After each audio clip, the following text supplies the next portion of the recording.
These guys are ridiculous. These guys are ridiculous.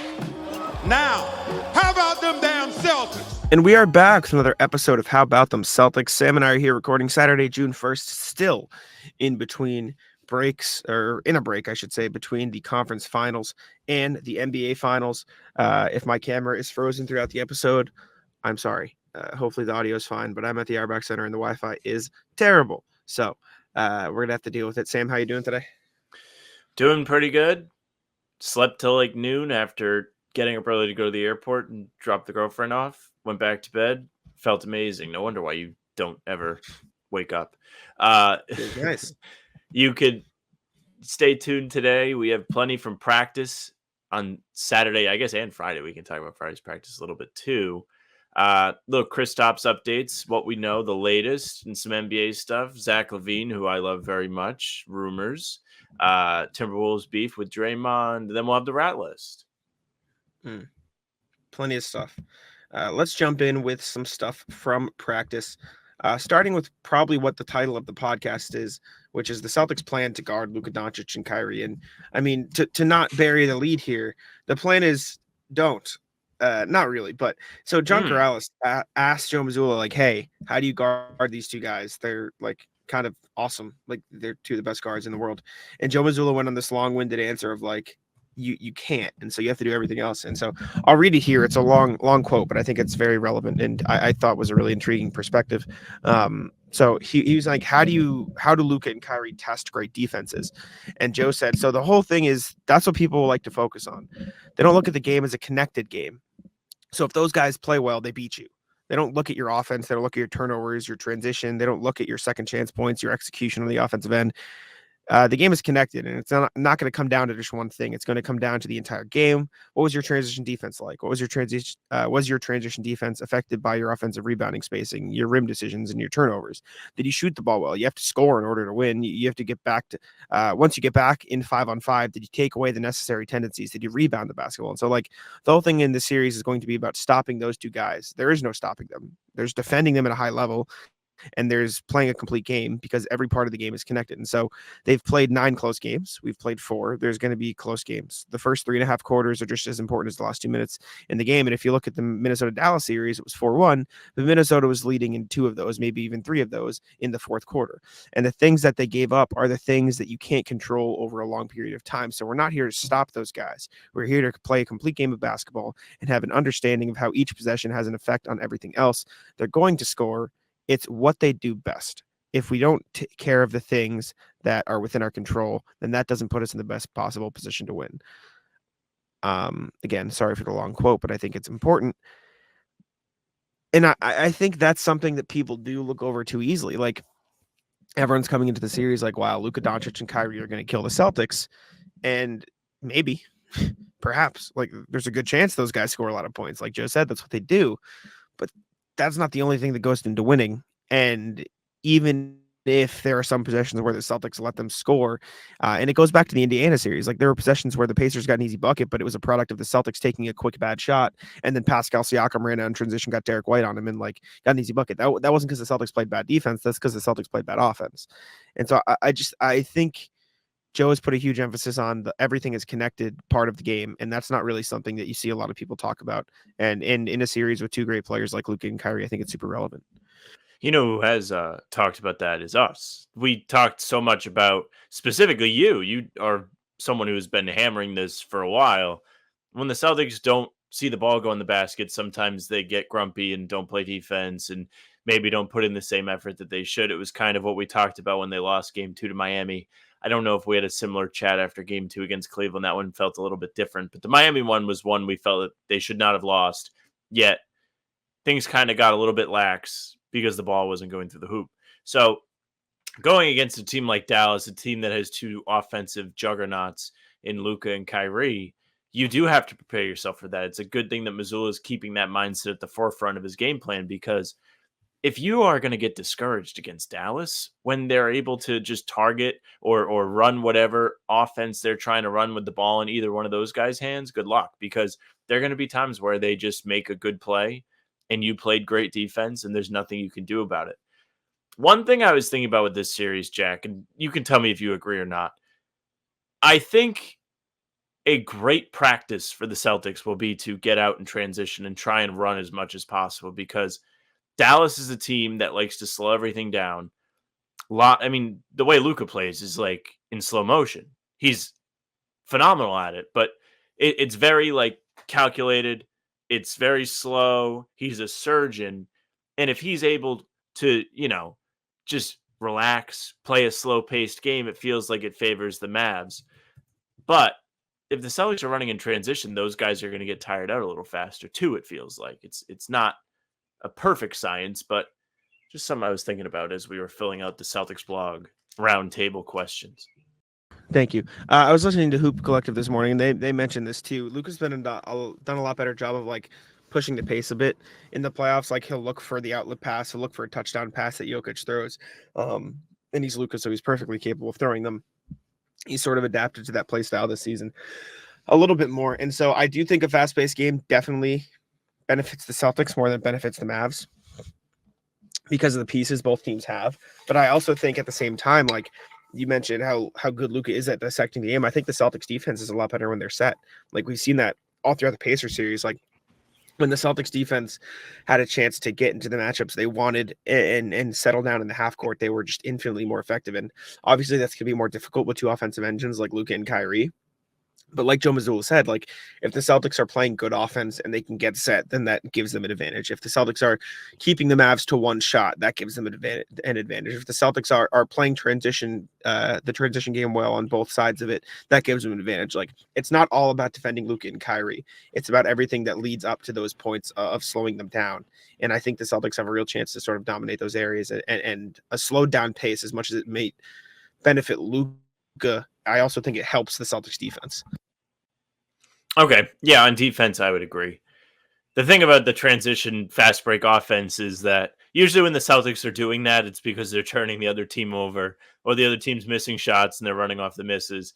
So it always looks much better and feels a lot better when they're playing that way, but it's really more of a dependent variable on how their defense is doing, kind of like how we started this conversation off. One thing I will say about the slow pace is I don't think the offense has been as bad as it once was for the Celtics when things have had to slow down. That Pacers series in particular really showed off some good decision-making from Boston, some good offense in terms of what they were actually trying to do. They actually felt like they had goals they were trying to penetrate. They weren't just settling for the ISO tough shot that they think that they're comfortable with. Instead, they got in, they drove, they got paint touches and kicked the ball out and played driving kick just like they do the entire game. So if you're able to get into a slow-paced back and forth with Dallas, but you keep your composure, you should still be okay. I can't speak. You should still be okay. Scared me. What the hell was that? I've never heard you make that noise. What the fuck? Just got absolutely tied up. Very tough. Very tough. Damn, that was crazy. Okay, my point was done though. Circling back to the original thing, Luka and Kyrie, like, of course those guys are going to score, and I'm anticipating a lot of people within the fan base being frustrated when Luka inevitably scores 40 or Kyrie inevitably shoots like 4 of 6 from behind the 3-point line. Stop him. That is what those guys do. Like there is no stopping. There is no like completely nullifying their effect. Like you keep him to inefficient shooting, but if he's not inefficient, he's probably to have like 11 assists. You can keep him to like 5 assists on the night, but then he's probably to score really well. Like that's what the greatest players do.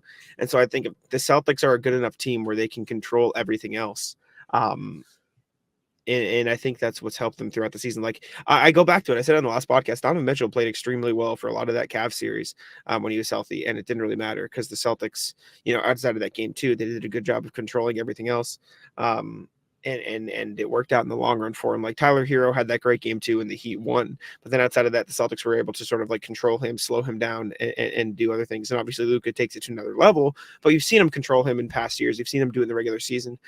It's not going to be a perfect system, but it's the balance of, like Joe says all the time, like picking the things you're willing to live with and living with them and staying disciplined even when like if you're willing to live with Luka shooting floaters, you can't just automatically change your defense when he makes 3 of them in a row. Like, you've put in your game plan that you're willing to see him make those. And if he's making them, he's making them, but you can't be like so erratic just to change your whole game plan, because like it's all about discipline. And so I think that's going to be a big part of this series, and something that fans might gloss over when they're watching the games, because it's not always as simple as always making them. You have to take that away, because then if you take that away, you're gonna have to live with threes, or you're gonna have to live with him dishing out a bunch of assists. Like, it's all a math game, and these teams, these coaches, these players have gone over the film a million different ways, and they kind of know what's best formula to winning. And I mean, at this point in the season, the Celtics have won so much that I don't think it's fair to question their strategy in getting to that finish line. Yeah, it's funny you mentioned like picking your poison with Luka. I think he's shooting 42% or something on off the dribble threes in the playoffs. Could be very wrong. If I'm wrong, I'm sorry. Overall, though, he's not shooting that great. He's only shooting 34% from 3, 43% from the field. So though he has been effective and he's punished teams, and he gave Minnesota hell in this last series, he hasn't been overly efficient. It's kind of what we saw from Luka in the regular season games against the Celtics, where he got his kind of by the end of the game, but it didn't feel like he was great in terms of putting the ball in the basket. Still dished out the assists, still got his teammates involved in all of those things. I'm going to keep saying it before this series starts. I'm looking forward to see how Jaylen does guarding Luka. He was really locked into that matchup this season.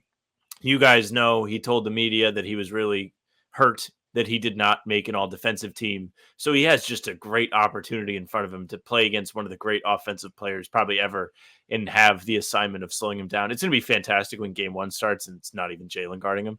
But it feels like it's a great opportunity for Jaylen, and it should be, just based on what he did in the regular season. And the other guys on Dallas, they really shouldn't scare you. They've been hot. It's just tough for me to sit here and cower in fear of Derrick Jones Jr. threes. I just can't do it. It's going to happen. We'll circle I'm gonna be back. mad. We'll circle back when him and PJ Washington It's going to be under awful. 6 in game 1. There are going to be moments in this series, and you mentioned this. When you finally get this team to miss, please just get the rebound. Mm-hmm. Get the rebounds. Have to. Saw some bad examples of that against the Pacers, but time to fix it. Next thing out of practice, a lot of Kyrie talk, as you would expect. Jayson Tatum was asked about the 2018-19 Celtics. I think Jay King asked him, among other things, but Jayson Tatum talked about sort of that team, what he learned from it, Kyrie of it all. And I don't have the full quote, but he basically said he called it a learning experience. He said it taught him that it takes more than talent to win. Obviously, this year's team has done a good job of putting that aside and pushing towards the ultimate goal. And that year's team wasn't really as effective. He said, quote, it wasn't a Kyrie problem. It was all of us. And so I just thought it was interesting to hear his perspective on that. Hear him talk about Kyrie. Obviously, Tatum and Kyrie have been friends. I think they are friends still. That wasn't the real relationship problem on that team. But I don't know. It's interesting to see the growth from then to now. And even Jayson said, he's like, oh, yeah, all of us, I mean, almost all of us have found success since that team, whether it be with this team or with other teams. So I don't know. It's interesting to hear his answer and see the growth from that team to now. Everybody not named Gordon Hayward has found success in some way. It's true. Unfortunately. So, yeah.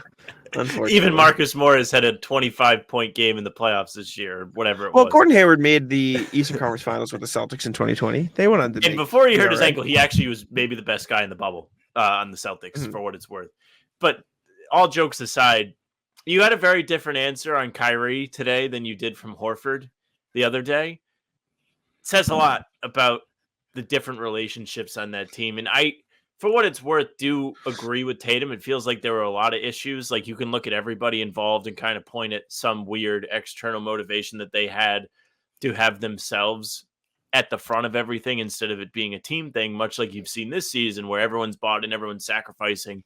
They brought in the correct players to fill in around Tatum and Brown, who are talented. Drew Holiday, Porzingis, even the growth of Derrick White. But they don't really care if they're going out there and getting a bunch of numbers. They're just like, okay, like, I've played long enough. I want to just continue to be successful. I want to win. I want to be on a competitive team.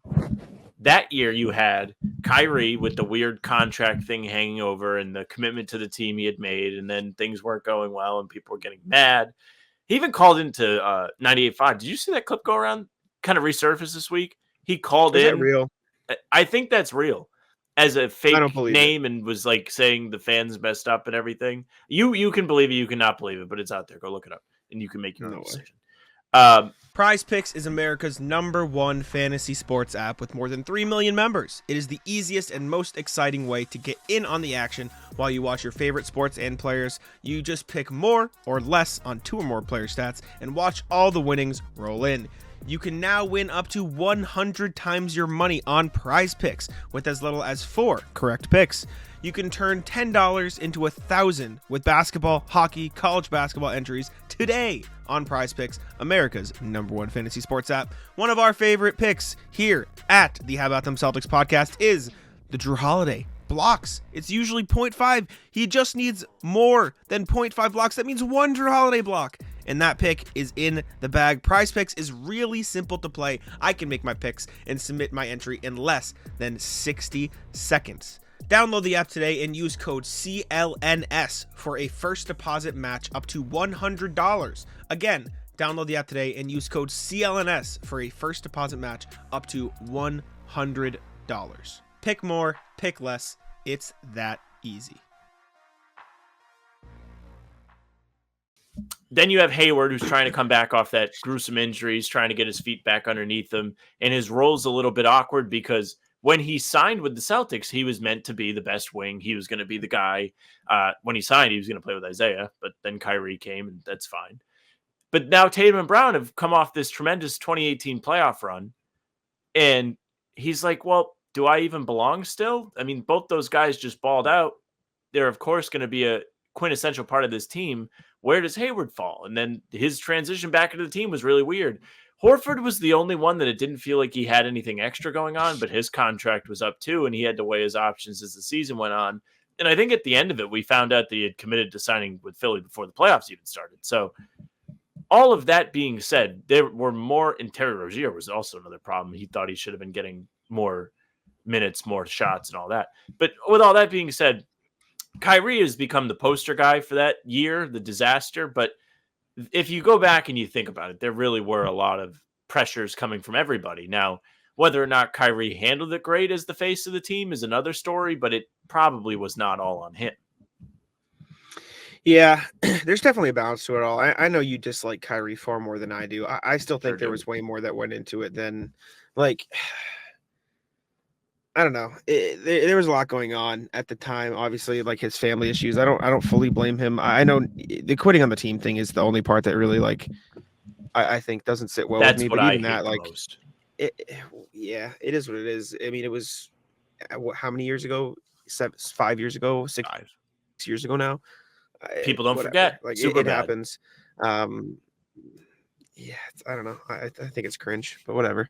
We can have different opinions. It's I not don't give cringe. a shit. You can hold a grudge.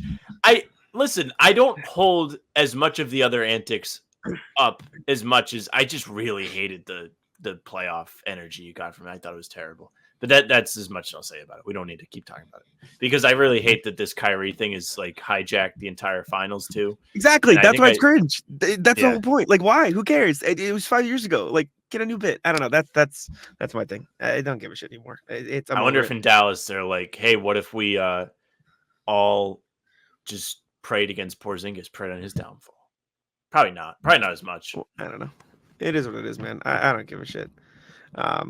But that's gonna be a big part of it. I'm all for spite, but it is the finals. We should.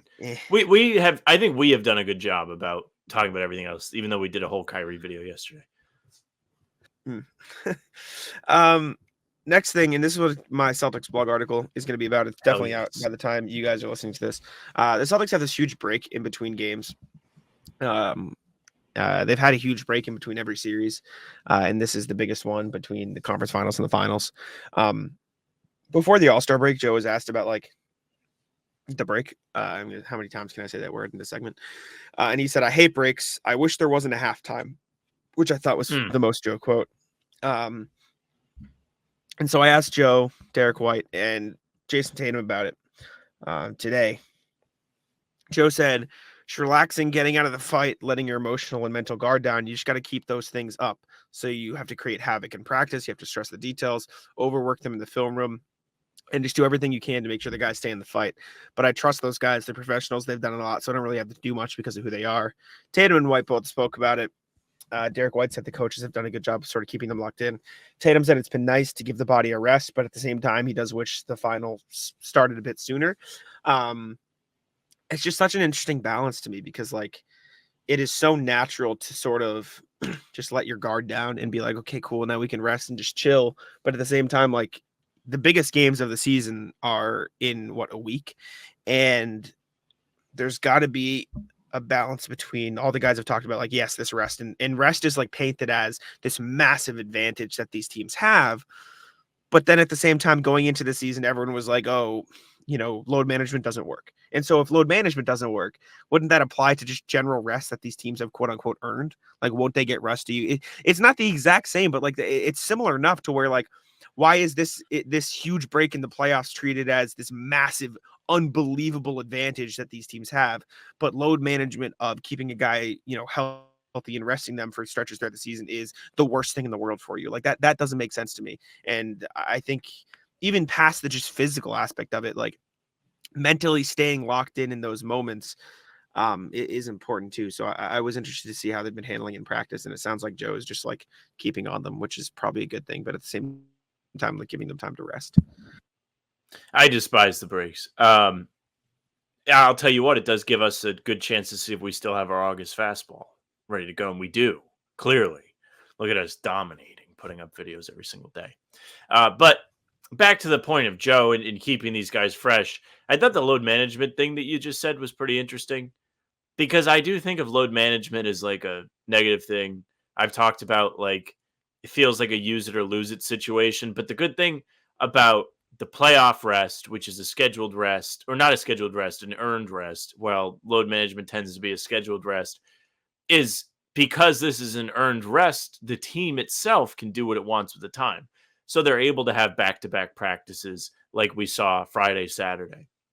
It's not, oh, this guy's just not going to play for 5 days and then go right into an NBA game. Well, that's They're not what able happens to either, control though. this. Like, the players could be practicing, like, when they're not, they're They don't load really managing. have practices in the season, though. Like, But the players as frequently. they can still individually train, though.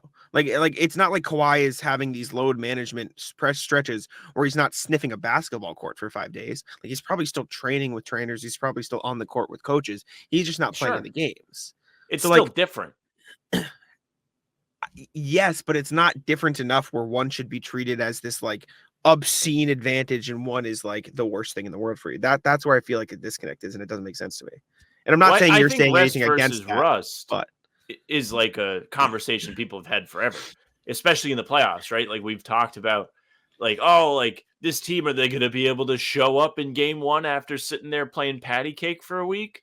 Or is the team that's been rolling just going to be fresh and ready and locked in still after playing a game 7?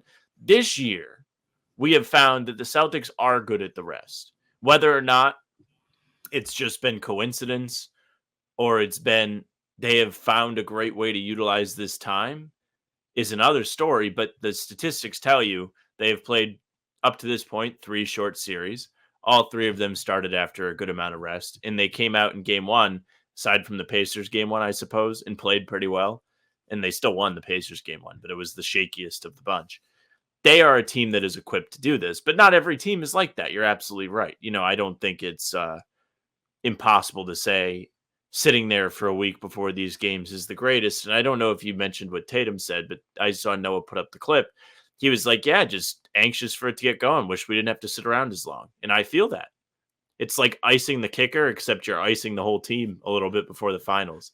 I don't really know where I fall on this, but because the Celtics have come out in game 1s despite having a large amount of rest, I'm not too worried about the amount of rest they have. But I can see wouldn't it be great if they just kind of kept a rhythm going? Just depends on how you feel about it. I'm not worried. I think they'll be fine regardless. I think it's such an interesting conversation because, like, rest is treated so differently based on how it comes about. But at the end of the day, it's still rest. Like, you're still resting. It's the same thing. It's the same act. It's just people are slammed for it when it's a chosen rest, and people are praised for it when they've quote unquote earned it because they won a bunch of games. But the outcome and the act of resting is still the exact same. Like they're still not playing in games, whether it be by choice or whether it be because there are no games to play. Like you are still resting, and it's not like you said, like there's no way Kawhi is just not touching a basketball. He just doesn't go to fucking Cancun for 5 days and then come back and play. No, he's still on the court. He's still with the team. He's still doing stuff. It's just he's not playing in the games, and it's not the same because it's individual players rather than a whole team. Like there definitely are differences, but there's not enough of a difference to make one the worst thing in the world and the other like the opposite end of the spectrum. Well, I think the choice matters. I think, you know, and that's something you mentioned. You're not disregarding that. I do think the difference between individual player drills and a team practice does make a little bit of a difference. These guys can, whether or not they do, I don't know. You don't know because they have the practice. They probably do. They do shoot-arounds and stuff. There's still shoot-arounds in some practices throughout the season. They're just less frequent. The practices are far less frequent, but I know shoot-arounds do happen. I just think, like, at today's practice, right, I know Missoula said it was light, which we'll get to. But, like, yesterday, we don't know what the hell they did. They could have played hard scrimmages and really been intense and got those game-like reps in, which I just don't think you're going to do if you're on the road, the rest of your team's prepping for games. I think there's a little difference, and I think the way the team handles it is more of a thing that they control in this situation rather than if it's just one guy that has to do drills. But they are still able to stay active, to your point. Yeah, I don't know. It just feels like the difference between the chosen rest and the earned rest, while it does exist, is so much smaller of a gap than the difference between the way they're talked about, which I think is interesting. Anyways, next thing out of practice, Derrick White had his trick shot competition. This can be short, but I thought it was funny, and so I thought I'd shed some light on it. I don't know if there's any videos of it on Twitter. Let me check Noah's page because why wouldn't I? Hold up. I don't know if I see. Oh, yep, shocker. Okay, here we go. Here's the video. Shocker. Here's Derrick White's trick shot competition. Today, the trick shot, was try to kick the ball into the basket from behind the 3-point line. And so this was Derrick and the assistant coaches doing it. Spoiler alert, none of them got it. But it was funny because by the end of it, when they were like winding it down so Derrick could go do, his press conferences, they said free for all. And then all of the coaches just started kicking the ball sporadically at the hoop from behind the 3-point line. Oh, this is which is a very funny visual. Some of them got close. Alex Merg, who's a part of the player dev staff, stayed a little. Well, that was a close one from Taylor. Yeah, Tyler stayed a little longer after, and he got close on some of them. But just no one could get it to fall. But they had some close attempts for sure. It was. I made one of these not long ago from the free throw line, 3-point line. Really? Make no mistake. Yeah, I was just shooting around and I did it. They're doing push-ups. And then if they don't get it, they have to do push-ups. That's the rule. So. Oh man, they're just gonna be jacked just doing push-ups. Tough. They're less than a week from the finals. This is what they're fucking doing. You kicking the ball? Up. No. I want to do sports radio for a minute. No. Kicking the ball? No. I saw Noah Conversation put up shut a down. video of Jalen shooting free throws, and I think she captioned it like Jaylen Brown shooting free throws while him and Peyton Pritchard laugh. And I had the knee-jerk instinct. Oh, it was your instinct. I mean, your video. I'm sorry. I just assume everything is hers. Ask on you and me. You know what they say. But I had the instinct to quote it and be like, guys shooting 65% from the free throw line and we're fucking laughing. But I didn't do it. The worst. You're the worst. Because it's a joke. And I don't want to. Twitter's tough, man. I get mad at people sometimes when they like take things out of context on there. And, you say it as spread misinformation. It's a joke, and I understand you saying it and tweeting it as a joke. But there are people out there who genuinely believe it, which is why I don't like saying it or pushing it, even as a joke. Well, I'll say it on here because you can sense it with my tone and my delivery. But I'm trying to do less tweeting with that. Trying to be better. It's crazy that people actually believe it. It's insane. But yeah, Noah also asked Derrick about the trick shot stuff because of course. And he was just like, yeah, it's our way of just like keeping it light because it is a game, but at the same time, like it's just talking about like the importance of having fun. And that's something I wrote about earlier this season too. Like, be nice if you can't always game shots. Hey, gang, let me tell you a little something about Game Time. The NBA playoffs have arrived. It's the most wonderful time of the year.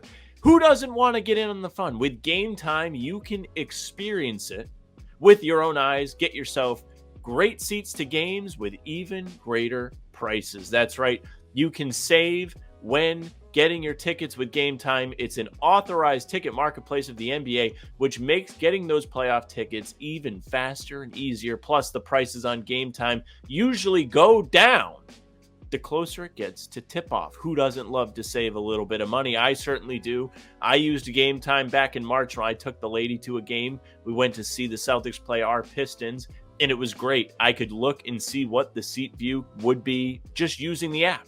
Didn't have to be surprised when I showed up. Plus, you do get those last-minute deals. They have the flash deals and zone deals.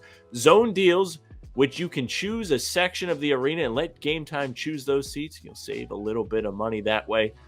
You can download the Game Time app, create an account, and use code CLNS for $20 off your first purchase. Again, that's code CLNS for $20 off your first purchase. Terms apply. Again, create an account and redeem code CLNS for $20 off. Download Game Time today. Last minute tickets, lowest price guaranteed. Next thing, Joe talked about kickball violations over there. Shut the fuck up. Joe talked about Kristaps Porzingis update. He was obviously, I mean, he's going to be asked about it every single fucking day here. But he said, quote, Poor he did guy. everything the team did. We'll go significantly harder tomorrow. Today was moderate, but he went through everything that the team did today. Bobby Manning asked him about the drills KP did. And Joe said, basketball drills. He looks pretty good going through them, which is just probably the least useful thing ever. He praised Kristaps' ability to do everything the team needs, doing what the team expects from him. Talked about how good he's been for the team when he's at his best, said he expects him to be at his best, et cetera, et cetera. He plans to give him that during the series. Jared Weiss was asking about like how excited KP has been to play past the second round, and even though he hasn't gotten the chance this year, like his mentality and how he's been. Joe said, I mean, based on the numbers, he said, I mean, he's been the same. One of the great things about him is he's been through so much in this league. He has a poise and temperament about him. So he's been the same throughout the entire series. His highs don't get too high, his lows don't get too low. He's got a great perspective, great understanding, great experiences in his career. And I think that's been a gift for our team this year. So I kind of enjoy how he goes about carrying himself. So it just sounds like Kristaps, as per usual, has been the good vibes KP that he's been all season, and is staying in good spirits. And it does sound like he's starting to ramp up ahead of the finals, even if I don't know if he'll be 100%. That's just my thought, but he is ramping up. I think if they win the title, you should give Joe a gift stethoscope, because he has had to play doctor, and he told you guys that he's not a doctor pretty much, so that'd be a little funny. I mean, I have planted the flag now. I think Porzingis is going to play. I think Missoula telling you guys literally anything about him kind of points to that, after he played dumb for as long as possible and was like, I'm not a doctor, guys. Quit asking me. I'm happy that he's hopefully going to play. I think he's an impactful player. I think he helps them play a more balanced half-court offense. He's somebody else that they can throw the ball to, slow things down, put pressure on the defense in a more controlled way in the high post, where they have to make a decision whether or not they want to commit to him, and he doesn't even have to put the ball on the floor. He can keep it above his head. It's less chaotic than going to the basket on a drive. Not that that is ever a bad thing. Well, it can be, I guess, if Jalen wants to go up on three guys. But overall, it's just a very controlled way to put pressure on them, and I like that, especially for late game situations. Again, I'm starting to feel more and more confident with them playing late in the game. I thought the things that they did in the Pacers series really spell success going forward, just because it felt like they changed their approach. And with him, hopefully they're able to do more and more of that. And I'm excited to see how he's able to impact the defensive end. He hopefully will have as much athleticism as we've seen, and will be good at deflecting passes, specifically alley-oops, on drop coverage. He is a crucial part, I think, of kind of slowing down the pick and roll, as silly as it may sound, because he's not exactly the most mobile person ever. But he should be able to get some key deflections. Mm-hmm. I'm excited to see him back in the court. Like I said, I don't personally think he'll be 100%. It's just like, I don't know. It just doesn't feel like he's been progressing fast enough to where he's absolutely definitely going to be his exact self. And even if he is 100% healthy, like there's going to be rust. There's going to be, getting back into the game flow of things. issues that he's going to run into. But just having his presence on the court, I think, is going to be huge for the Celtics, which I'm very excited to see because it feels like it's weird to think that Kristaps is still on this team. Like, we've watched the Celtics play for so long in the playoffs without him. Like, this is the longest stretch the Celtics have gone all season without Kristaps, right? Like, even that little calf issue he had earlier in the year wasn't this long. And so it's I think like, it was I forget he's probably on the team similar. sometimes. No, there's Maybe no it way. wasn't as long. Let me look Yeah, it it's up. been I over think it was a month. it was only like 4 games without him earlier this season. It felt like a lot more. Let me double check. I might though. be wrong. Um, Shout out to whoever was on Twitter and was like, if the Celtics win the finals without Kristaps, did they lose the trade? No. the longest gap they spent without him was from March 9th to the 17th, 5 games. And this has been what? 9, 10, 11 games? And a longer time 11. than that in the regular season because it's the playoffs and the break between series. So it's been a long time without KP. 10 and a half games, I guess. Yeah. Long time without KP. But anyways, hopefully he can come back soon. Okay. Shall we go to the email here? Let's pull it up. Reminder, as always, you guys can email us at hbtcpod@gmail.com. Sorry, at the hiccups. Nothing worse than the hiccups, by the way. It's brutal. Nothing worse. All right, 4 emails today, starting with RJ. With love and respect, no free publicity for asshats. RJ, evening, folks. I have another simple request for everyone. For all the legit news people and bloggers like YouTube, Noah, Bobby, Cam, Drew Carter, Scott Van Pelt, JJ Redick, and the First to the Floor crew, S.J. Gamelli, Caitlin Cooper, people who do research and report what they find. I'm happy to sing your praises and plug y'all by name so more people know about your work. But for the clickbait shills and morning show trolls, my even mentioning them by name in passing even mentioning them by name in passing gives more traction than I feel comfortable with. So from here on out, I'm only referencing Schmendrick Gherkins, Lip Palis, and that loud guy from Philly, if I need to mention them all. If they feast on attention, they can starve on what they give them. I encourage others to do the same. Be well, enjoy virtual August, and let's wing this thing. RJ, and willing to be as petty as I need to be. Schmendrick Gherkins really tripped me up there. I was having trouble reading that, but I had no idea what he was talking about. It took me a minute for the loud guy from Philly, too. I still don't know who that is. Who is that? Is that Stephen A? Stephen A. Is he from Philly? But I think he did work in Philly, like covering the Sixers for a while. Like maybe that's what it is.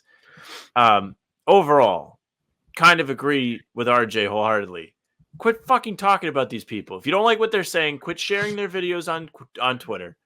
Stop giving them free clicks and just ignore it. It does not matter what Perk has to say about the Celtics. It does not matter what Stephen A. has to say about the Celtics. It doesn't matter what Bob Myers has to say about the Celtics. It doesn't matter if you don't like what Doris Burke is saying about the Celtics. It does not matter. Just like RJ says, stick to the people that are pretty on the ball. Yeah. Next email from RJ again. With love and respect, Fleetwood Mac had 11 albums before Rumors. Okay, well, we'll see if I understand what this is talking about. Evening, folks. Virtual August makes me look in odd directions. Bear with me. I'm listening to the First to the Floor live with Noah Delzell as a guest, and their conversation veered to who would be anointed as, quote, the face of the NBA or whatever we're calling it, JT, Luka, or Ant-Man. It got me thinking about, what about JB? He's got a claim to being an amazing talent, but the Celtics are a good team that has come together unlike any other that I can think of. Even with the addition of KP and Drew this year, there was a core that had grown up together starting 7 years ago. JB, JT, Pritchard, Hauser have been Celtics for life so far. Horford, D. White, and Luke Cornett are all veterans who have become a part of the cultural fabric of Boston organization, all without winning a title yet. Then it hit me. Fleetwood Mac. Mac had been together for 7 years, too. Put out 11 albums. They were already a super group because of their familiarity with each other over time. And then they rolled out their magnum opus, Rumors. The Celtics winning it this year isn't a squad of leading men or hired guns like Michael and the Jordanaires or Shaq and Kobe doing their John and Paul version of the Beatles. The Big Three in 2008 was certainly an assembled squad. This year's team is knit together. And it's that unity that makes the Celtics head and shoulders better than everyone else in the league this season. Everyone has a moment to shine this year, and that keeps pulling them together. So be well, let's win this thing. And most of all, don't stop. And then he linked, don't stop. Thank you, RJ. I don't know. Would I know any Fleetwood Mac songs? Do you know any Fleetwood Mac songs? So, yes, but not by name. You know what I mean? Like if I hear it, I'm like, yes, okay. When I run, sometimes I kind of mix up my music and I'll just run with Spotify playlists and I'll do like classic rock or something. So sometimes when I do that, I get a good amount of Fleetwood Mac in there. Good music, for sure. I know. I want to know if I know any of the songs now. Like I don't know if I truly cannot name one off the top of my head, but I'm telling you right now, anytime I look at my phone and it says Fleetwood Mac, Let's good see. stuff. Dreams. Do I know this? I don't know if I do. I definitely recognize it, but I think you made a good point. Like I couldn't name these. If Correct. like I wouldn't know the names of these songs. Okay. Anyways, thank you, RJ. I think that's a good point. I think the Celtics have bonded together as a team, in terms of chemistry and all that good stuff. So hopefully that they can put out their magnum opus this year, like you said. Next email from Troy Mackey. Shout out Troy. Quick Dallas analysis. Hey guys, using the old talkback line, the first time, long time. Great show. You guys really do the work, which is far better than the lazy takes from some. Here's my quick analysis of the Celtics-Mavs matchup. One, I am not sure what the defensive structure of the Mavs will play. I'm not sure what defensive structure the Mavs will play, as they have yet to be actually tested with more than 3 shooters per team. They have always been able to hide players and keep their bigs in the paint. This is a point that I heard on the Hoop Collective, which I think is important. 2, going back to the regular season, they've had a tendency to overhelp. There may be a heap of wide open corner threes this series. That is what they've been giving up in the playoffs. That tends to be where most teams hide bad shooters. We aren't hiding Drew and D White. 3, they will need to help. Their wing defenders aren't the worst by a long shot, but this is probably the close to the levels of Cavs wing defenders, not Miami. Bam played as a wing defender. So 4, with 5 great offensive weapons on the floor at most times, Cornhub, Brisket, and Teabag may play and have to be excluded from offensive weapon. I don't think those guys will play too much. There will be consistent mismatches for them to take on. That includes at the 5, as those guys are known for their drop and help coverage. 5, I wouldn't be surprised if we saw a zone. This is actually why I'm so confident here. I'm pretty sure the Mavs may think they are better than who we have played and implement a zone. 6, I won't be surprised. I also won't be surprised if they try something funky and to try to junk up our spacing. Pre-switch a big onto Drew. However, I am almost guaranteeing that won't work either, as it will mean a J being guarded by Luka. 7, our defense is actually designed for this offense. It will be way easier if KP is out there, but I expect them to chase Luka off the 3-point line and funnel him into tough shots. This is, however, where a weakness will come in. Lively is basically the 5 version of Aaron Gordon, and Luka is the small forward version of Jokic. He's a 3 and not a 1. He only gets called a 1 because he is small enough. If he is a 1, so is Jokic. So expect backdoor cuts. I also disagree with that, but we don't have to get into that conversation. Well, he's okay. Now I want to get into the conversation. No, he's a a 1 because I know you feel this way. I'm just teasing you. Jokic is a 5 because they put a 1, 2, 3, and 4 next to him. Luka is a 1 because they put a 2, 3, 4, and 5 next to him. You know what I'm saying? Like that. That Kyrie, is. Kyrie was 1 forever. But they're both guards, and Kyrie has the ball more than Luka, or Luka has the ball more than Kyrie. So Luka's the point guard, Kyrie's the shooting guard. Like Drew Holiday and Derrick White are both point guards, but Derrick White has the ball more, so he's the point guard. And Drew Holiday's. It doesn't fucking matter, anyways. 8, closeouts need to be at Miami Game 3 level, not Miami Game 2. Their wings aren't great shooters, but they can hit open shots. 9, live with Luka high contested 2s, don't ever help. 10, Drew on Kyrie is my choice. That's interesting. 11, don't keep the looks constantly the same. Also, I have the expectation that you guys will hear the word, quote, discipline from Joe on a real consistent basis. Correct. I know how disciplined we are after watching the Pacers hit ungodly amounts of contested middies. Thanks for all your hard work, Troy. A lot of good points in here, Troy. Troy, thanks for your hard work. Yeah, what the hell? 11 That was talking great. Points. Anything that stands out the most to you, Sam? I think we should talk about the Kyrie matchup a little bit. I know you're writing about this for Celtics blog. I already did. I don't know if you finished it up yet, but you were writing about the backcourt matchups. So by your reaction to number 10, I'm thinking that you had Derrick White guarding Kyrie, which is okay. And I think it makes more sense because he is not as bulky as Drew. He's not as strong as Drew, where Drew can kind of hang with Luka if need be. But go ahead. I'll let you cook. It is out. I wrote about how the Celtics could potentially defend Kyrie and Luka. Sorry. Put Lucky on him. I would put Jalen on Luka, and for what it's worth, when I reacted that way, I read that as Drew on Luka is my choice, but I still think Derrick on Kyrie is the correct choice. I think Jalen on Luka Derrick on Kyrie, Al on probably Al or KP on Derrick Jones Jr. And then you put Jayson on PJ Washington and then Drew on the center. Jayson on the center, Drew on PJ Washington. Because Drew has thrived this season by being able to sort of freeform his defense and help off the ball and provide help in the lanes. And so I think if you put him on either Derrick Jones or PJ Washington, he'll have more freedom to do that. I think he's capable of guarding Kyrie. I think that's a matchup that will inevitably be happen throughout the series just because teams get scrambled and shit happens. But I'm curious to see how the Celtics open up the series defensively because I think there's a lot of different directions they could go. And you could see him on Luka. You could see Jalen on Kyrie. You can see all these guys and everybody else. And I think that's the beauty of the Celtics defense. That is the beauty of it. And I've been talking about this with you. I'm just so excited with how they can shake things up and they can really get fancy, get creative, and keep things fresh and make it difficult on Dallas where they can't get comfortable with any particular scheme. I'm looking forward to seeing that in the series as well. Yes, sir. Last email we've got, which is from Justin Chapin.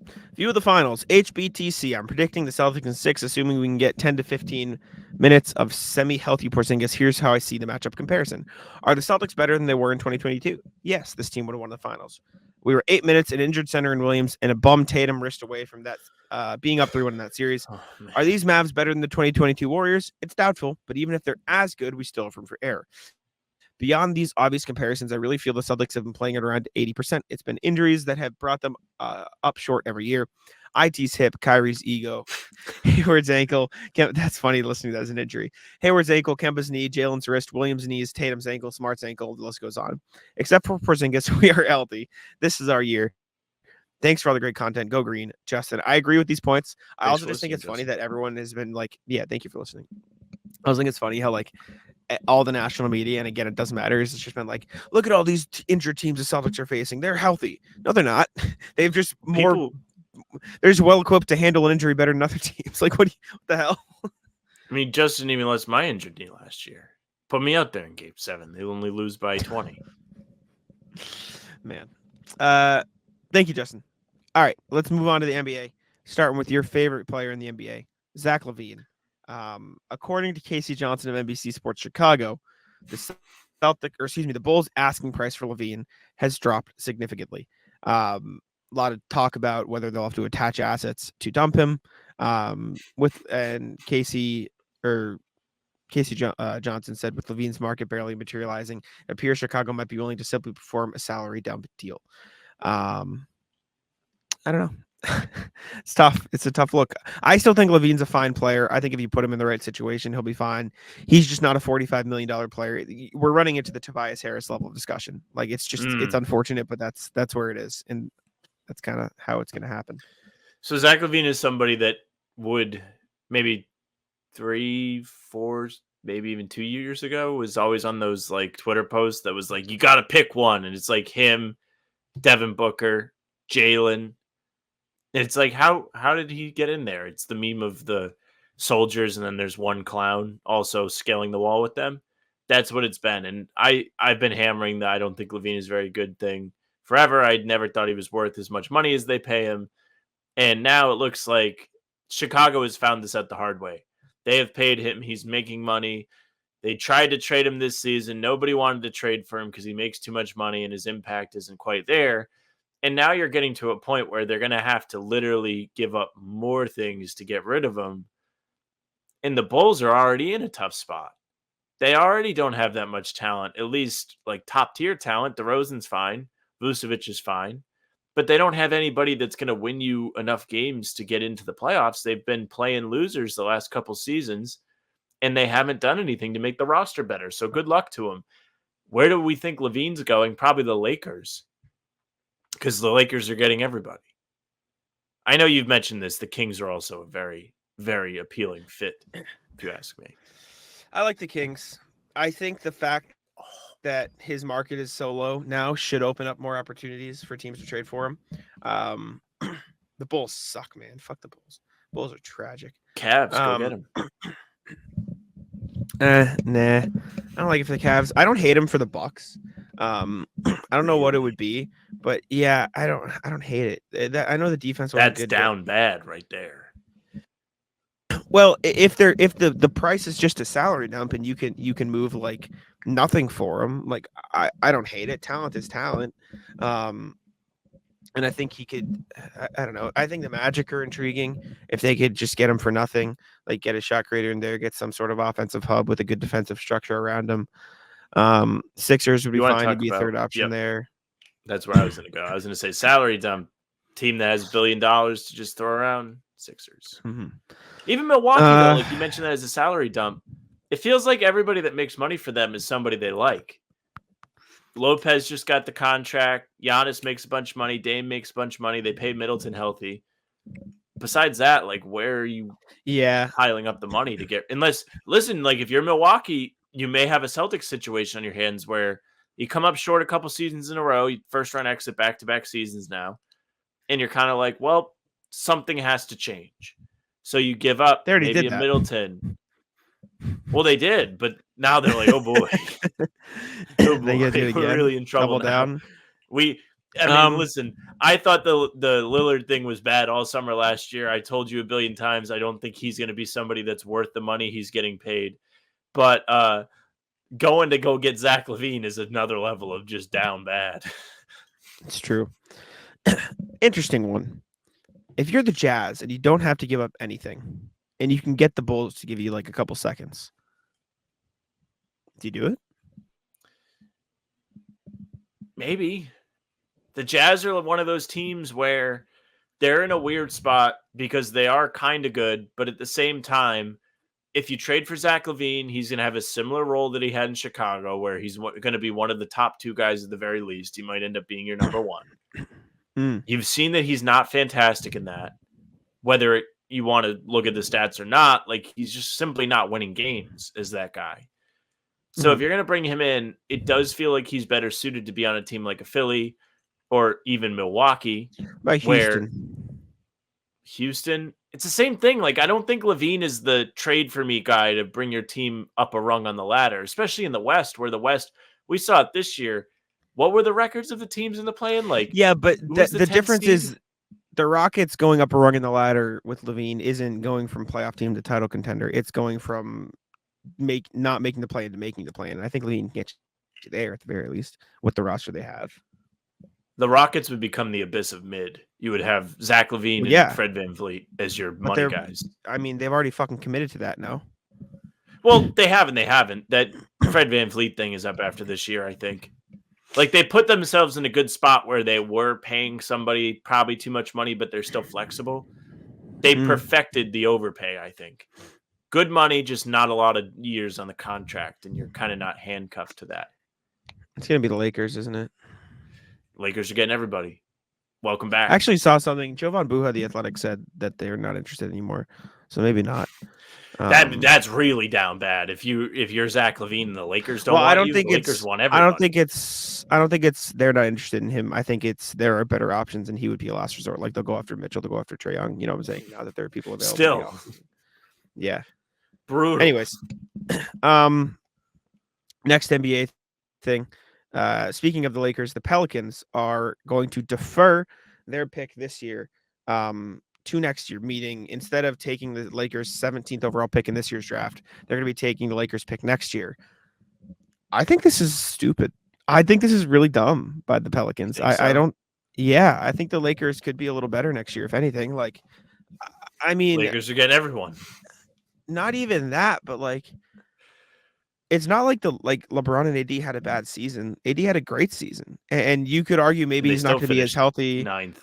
Exactly, but I think with that pick, with another summer of trying again, like, I don't know. I just think the Lakers could end up getting better pieces this year, and for all the dog shit they've had of putting together bad teams around LeBron and AD, I don't know. Maybe it's ill faith, but like expecting them to be significantly worse in terms of record and standing next year, I don't think is a good gamble. Especially like maybe it's just as simple as we'd rather have the like at worst 23rd pick in next year's draft and the 17th in this one. So I guess from that perspective, it's fine. But I don't know.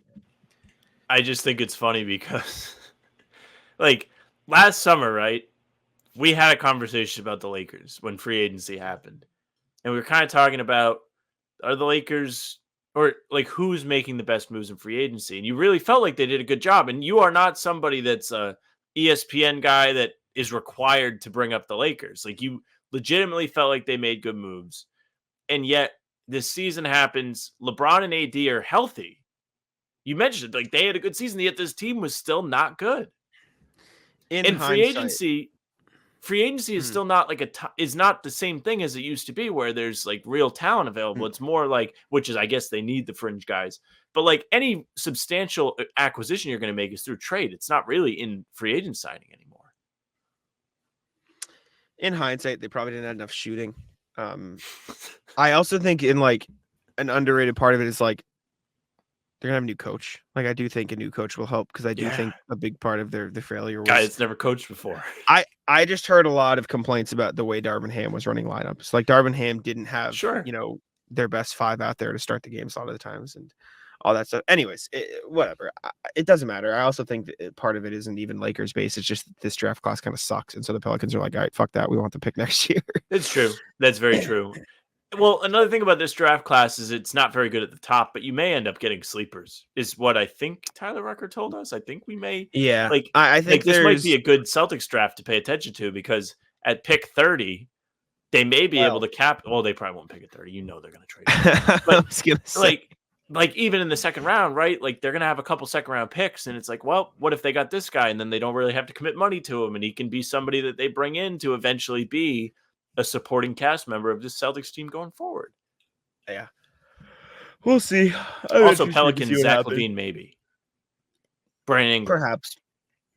Yeah, I don't really want to CJ McCollum, Zach LaVine backcourt, though. That sounds like CJ McCollum, then. Head in the microwave.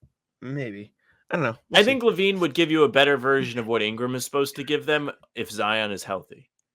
Because anytime Zion has actually played for the Pelicans, they are pretty decent. I'd rather trade McCollum for him. Sure. But if I'm the Bulls, I want Ingram. I don't know. We'll see. You have yourselves a stalemate, dude. Just a fucking 2 garbage cans looking to trade trash.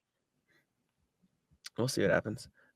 Next thing is the Timberwolves versus Draymond Green. This came out in a piece from John Krasinski of The Athletic. Apparently, the Timberwolves, I'll just read the quote here.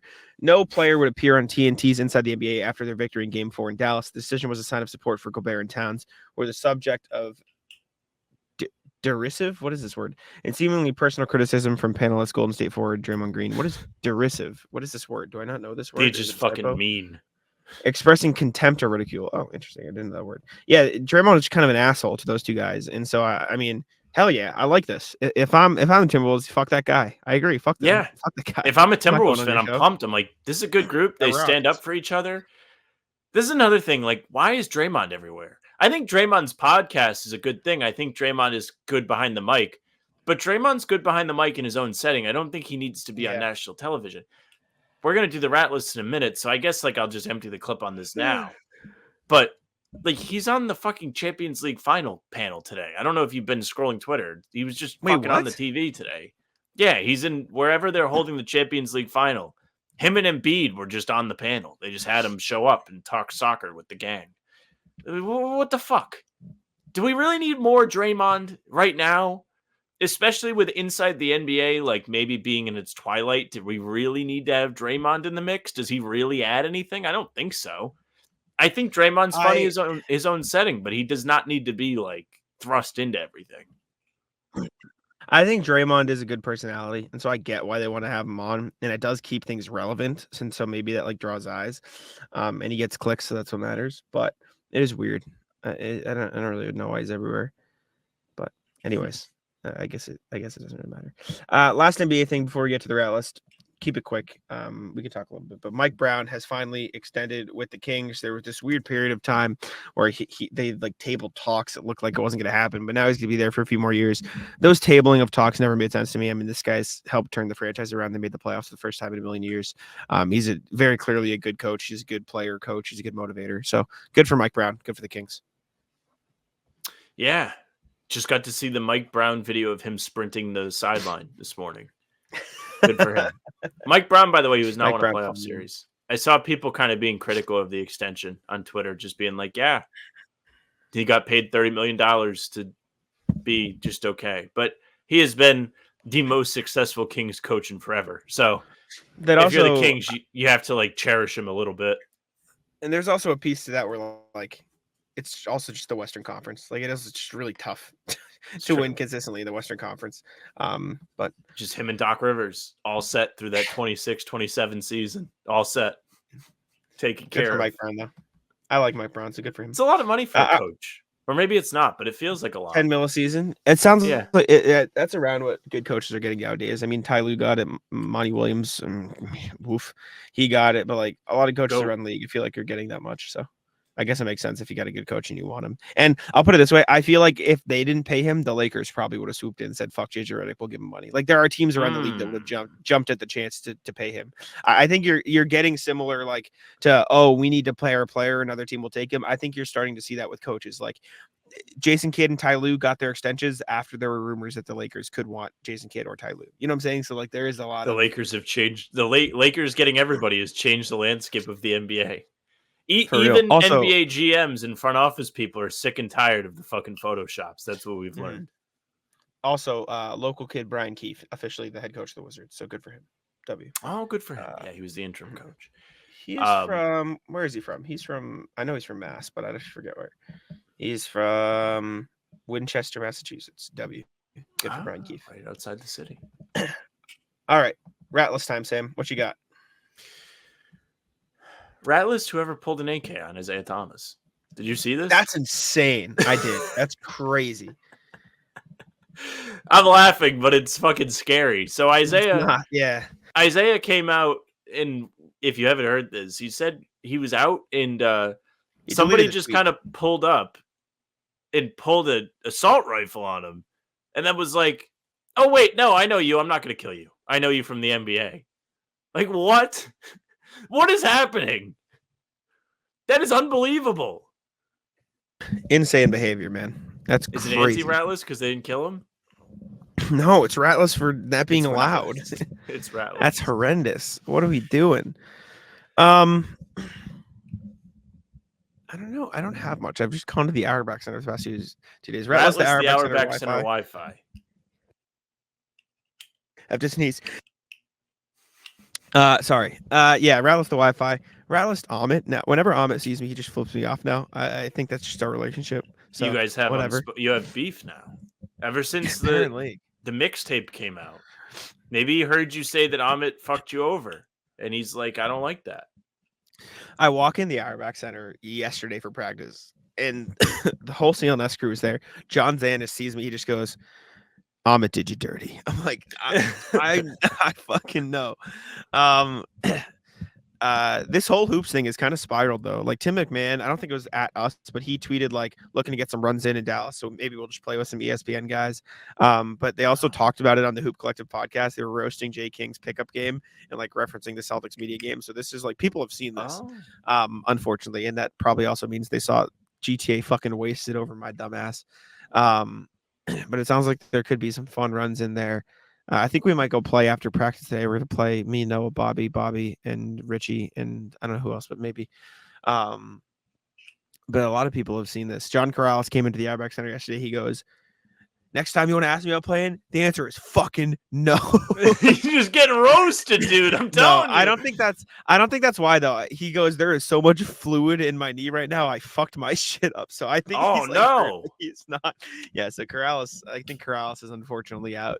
But he was like, I had to do a whole fucking mailbag section on my podcast because I got questions of why I looked like shit in pickup or why I would look slow in pickup or something like that. So Corrales, I don't know if he'll be playing with us anytime soon. Corrales again. just on the hot seat for a week after that video went up. Even in the comments, he was just getting murdered. They were like, Also, this guy's a former pro. The worst part about that fucking clip was Amit literally spread fake news. I don't think I fully addressed this, but you know the clip of like me getting out rebounded by Noah and then him going to the wasted thing of me like hunched over, head down? Yeah. That wasn't after I got out rebounded. That was a different clip that he just overlaid into the rebound thing to make me look bad. Oh, no. It's just fucking fake news out here, man. I'm getting false advertising. John Krause goes, now you know how the Celtics feel with the dog shit media.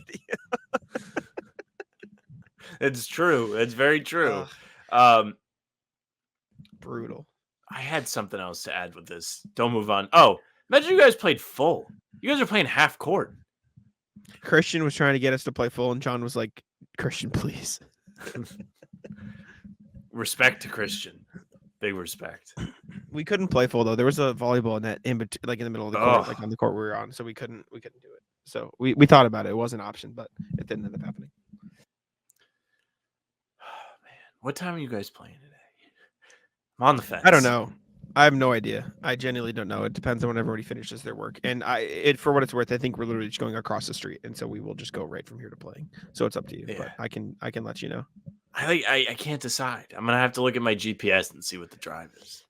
It's probably a pain in the ass. There's a shit ton of traffic at this time of day, unfortunately. Yeah. I don't know. I want to play, but the drive. Rat list. Weird kid at my job. So I told Jack this story already, and unfortunately, he's not going to have the punchline of hearing it for the first time. I just couldn't keep it in the clip. I couldn't believe that this happened to me. So I have one of those jobs where we use like Teams, which is like Slack, if you ever used it. And I'm always at work. Like when I'm at work, I do my work, but I also get to enjoy messaging my friends on Teams. And I was talking to this one guy I'm always chatting with. And he goes, yeah, like, did you see this guy at my desk earlier? I was like, yeah, I saw him. He's like, this guy, like, I don't even know him that well. He's always like sending me like weird gifs of like hedgehogs or whatever it was, like weird beaver-like animals. I'm like, oh man, like that's strange. He's like, yeah, he's like always like calling me and just really bizarre behavior. So like there's no understanding of, hey, I don't know you that well with him. So anyway, at work that day, me and my friend went out. They had food trucks come, and I wasn't hungry, but I went for the walk.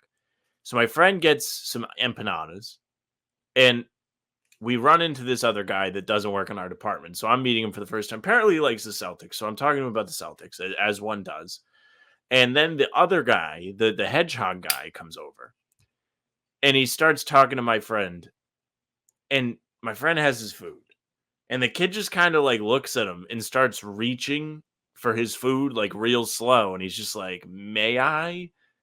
And it was one of the most bizarre things I've seen, especially having had the conversation with my friend that was like, yeah, I don't even know this guy like that.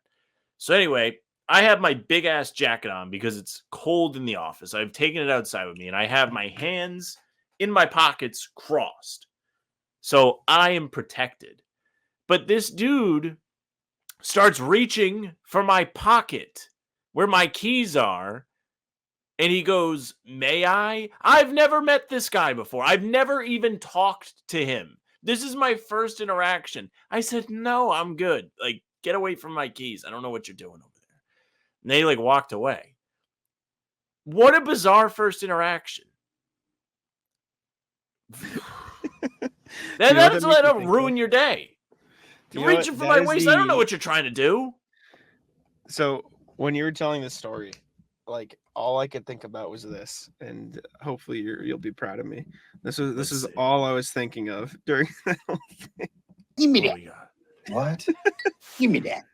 Give me that. Exactly. Okay. You know, I was thinking about this morning when I was out running because I knew I was going to tell a story today. And I was like, you know what? This is straight out of I Think You Should Leave. You're absolutely right. It's like a Tim Robinson character that's just like walking around, like trying to go in people's pockets. Like, what are you trying to be a pickpocketer? You're in Pawtucket. Yeah, odd. Yeah. Very odd. I don't really have anything else for the Rallies today, unfortunately. That's all I had.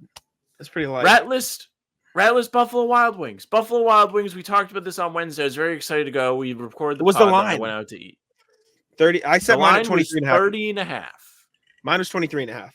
Oh, it was 23 and a half. That was mine. Yours was 30 and a half. I'm curious whose line was better. My line was far better. So, Ratless Buffalo Wild Wings. I was so excited to go. I was so excited to have all you can eat wings. We get there for 8. Hour wait to get in. Me and we had a party of 8. So we were all sitting in the parking lot waiting, hanging out, talking. It wasn't bad. Like we don't see each other as much anymore. We're adults now. It's the worst thing ever. If you're not an adult, don't do it. But hanging out, finally get the call to go in. 9 o'clock, sit down. They got The Last Dance on the TV. I'm watching these episodes of The Last Dance. We don't get our wings until 10 o'clock. And they only let you do 10 at the start. You start with 10, and then each additional order is 6. Now, nobody listening to this is going to be surprised by this because this is how they execute an all-you-can-eat thing so they don't feel like they're losing a ton of money or wasting food, is they limit how much you can get at once, which I get. But at the same time, the wait between each order of 6 should not be a billion years. I only got to eat 29 because a friend didn't finish his. He was like, "Do you want mine?" I was like, "Okay." And I was not going to make everybody else wait for me to keep going. I was not full. But I wasn't going to sit there and wait for a 5th order of wings to come out. I just wasn't. It's taking 20 minutes between each one. You get 6 wings. They're boneless. You pop those motherfuckers like this. Unbelievable. Also, Ratless, you ever see medieval banquets? Just how long the table is and how many people are at the table? Yeah. There was one of those, but it was a bunch of high school kids. And they were behind us. So they undoubtedly had a hand in this slow service. So Ratless them.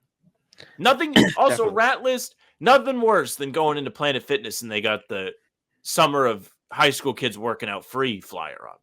That's awful. Yep. I've talked to you about this before. They show up with groups of 5 of them just to watch one kid work out.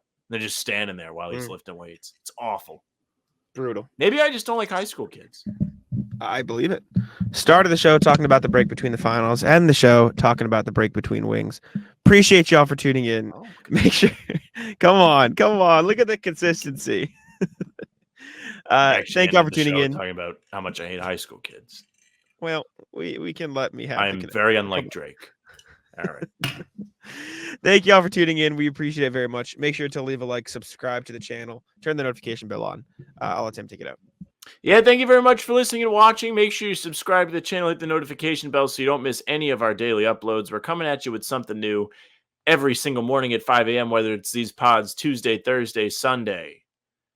We have game recaps the morning after each game and other videos in between, so get ready for those before the finals. We also have Talkin' C's live Monday, Wednesday, Friday mornings, tentatively when there's practices. It gets a little bit cloudy. Celtics the round table is usually Tuesdays around 6, but with so many of us, it's kind of difficult for us to make it work. And we have pregame, half hour before every single game. Jack and I will be here to bullshit with the chat.